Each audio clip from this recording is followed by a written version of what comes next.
everyone, it's Forbin Rin here, and yes, I know the mic, my mic's in the way, I've ordered one, so my previous one was just crackly, it's horrible, and I know how annoying this audio is, but the new mic is on the way.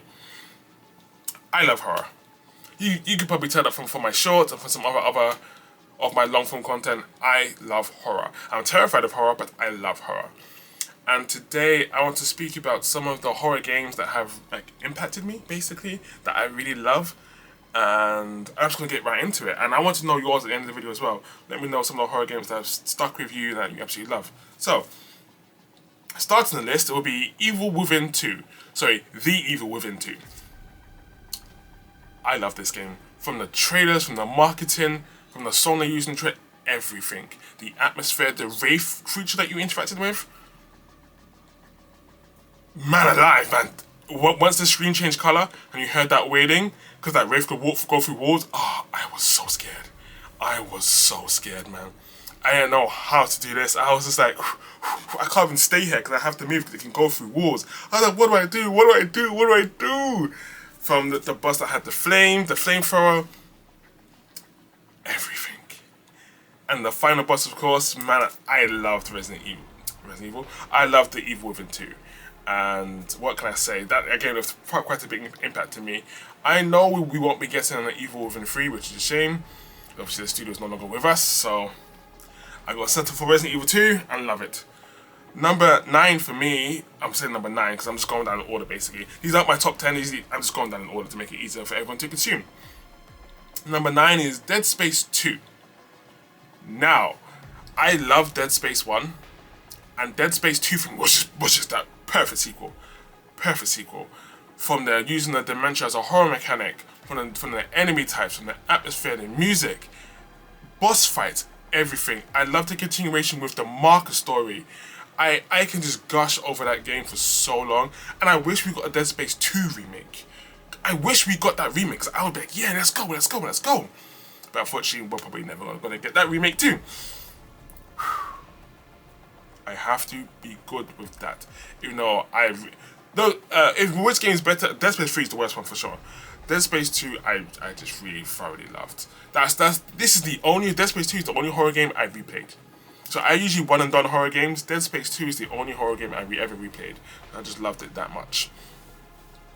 Number 8, again, this isn't my top 10, this is just me scrolling down to make it easier for people. Number 8 is Fear 2. Now, I want to make this clear, I didn't mention this, a lot of my games are from the PS3 and forward era, because on PS2 and younger, PS2 and before I was too young, so I wasn't into horror, because what young child is into horror at that age? I mean, there's probably a few, but I wasn't one of them.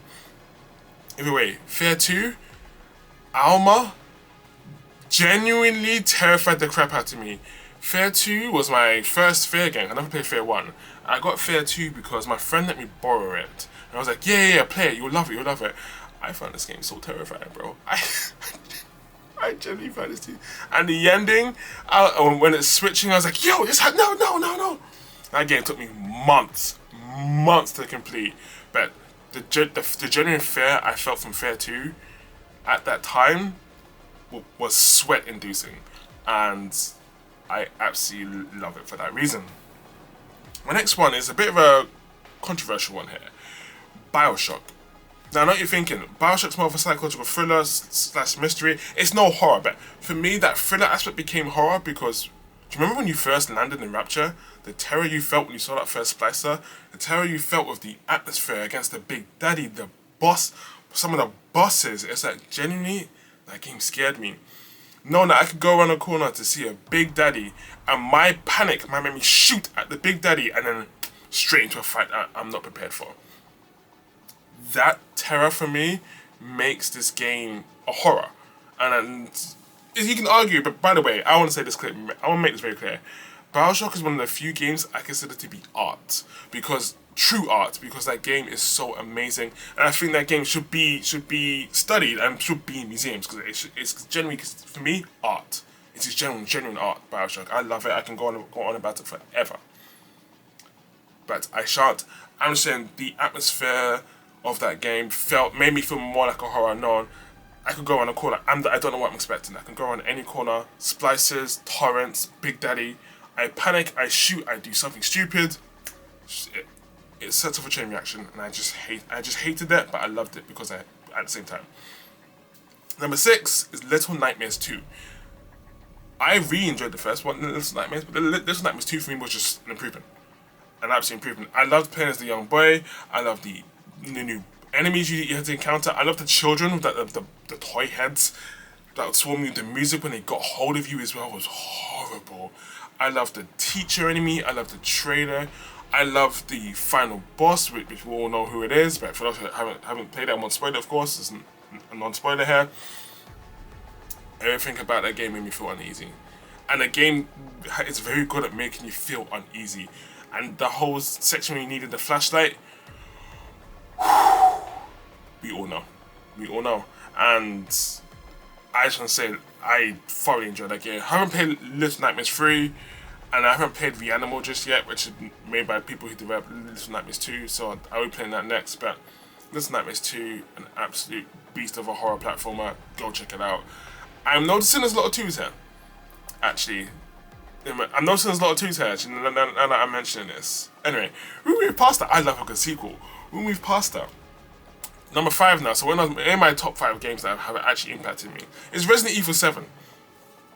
And you're probably thinking, why Resident Evil 7? I'll tell you why.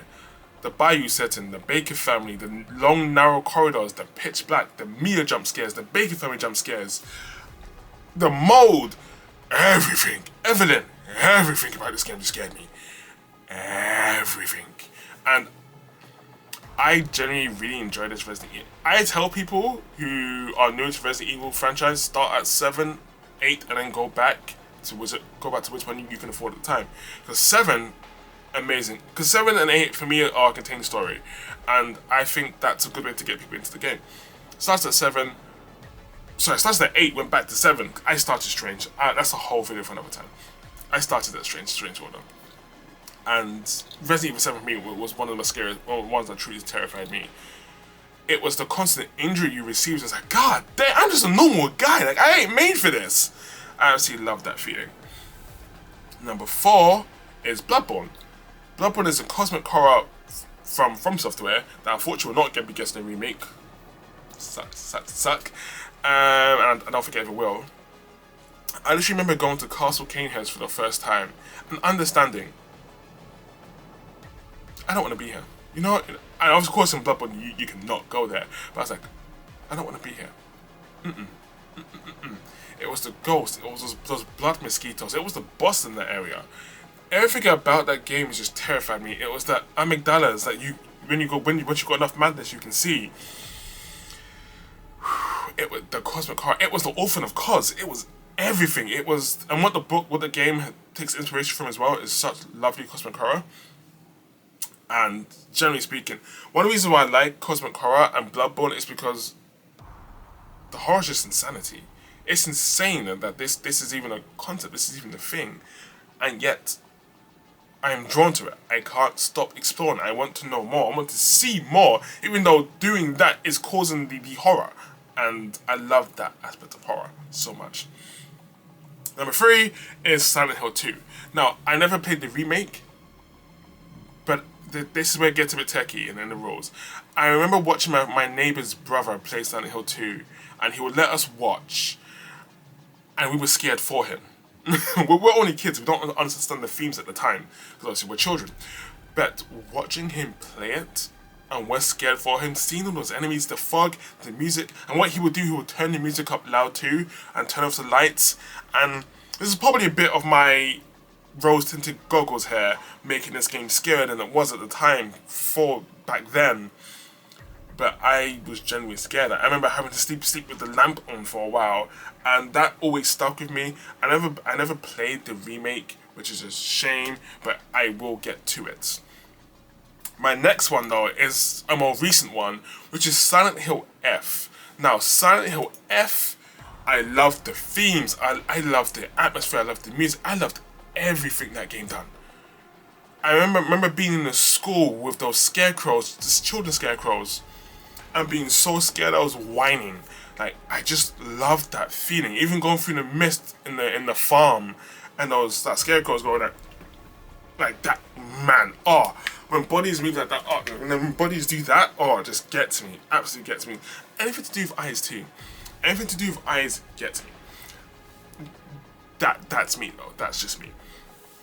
But from the themes, from the journal changing, from the artwork in the journal changing, sorry, the music, the boss fight, especially the boss fight that was the one I don't remember her name, but she had the flame whip. Oh my god, she jarred me. Anyway, that's just me. My number one, well, one game that has recently stuck with me the most recently actually is Resident Evil 2 Remake. So I'll give you my history in the Resident Evil franchise. I started at 8, went to 7, went to 1, went to 2, gone to 9. I played Resident Evil 4 when I was younger, but I didn't really finish it. I didn't really stick with me basically. I was like, oh, this is a fun game, but I never really finished at the time.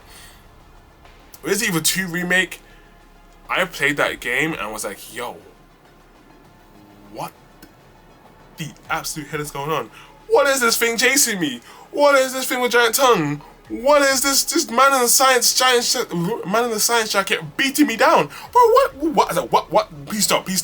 But I loved it, man. I absolutely loved the terror that game gave me. Meeting the zombies, like, oh, pat. Headshot. Oh, it's getting up. Pat. Oh, I've lost like 5 bullets and it's still coming at me. Like, what do I do? And I'm just running. Oh, I just love that feeling. Resident Evil 2 Remake for me was my first. Well, I never played the original Resident Evil 2, so this is my first Resident Evil experience with Resident Evil 2. Seeing the lickers, seeing all the enemies for the first time, the dogs. I hated the dogs in Resident Evil 2 Remake. Seeing all of that, and I just couldn't get enough. I'm currently playing through Resident Evil 9, and chef's kiss, that game for me is the first game in the year contender, and I can't wait to actually finish it and share my thoughts on it. But yeah, those are some of the horror games I absolutely love and have stuck with me. Let me know the ones that just have stuck with you, and I'm Fullbeam Ring. I'm signing out. Peace out, everyone. I'll catch you in my next video.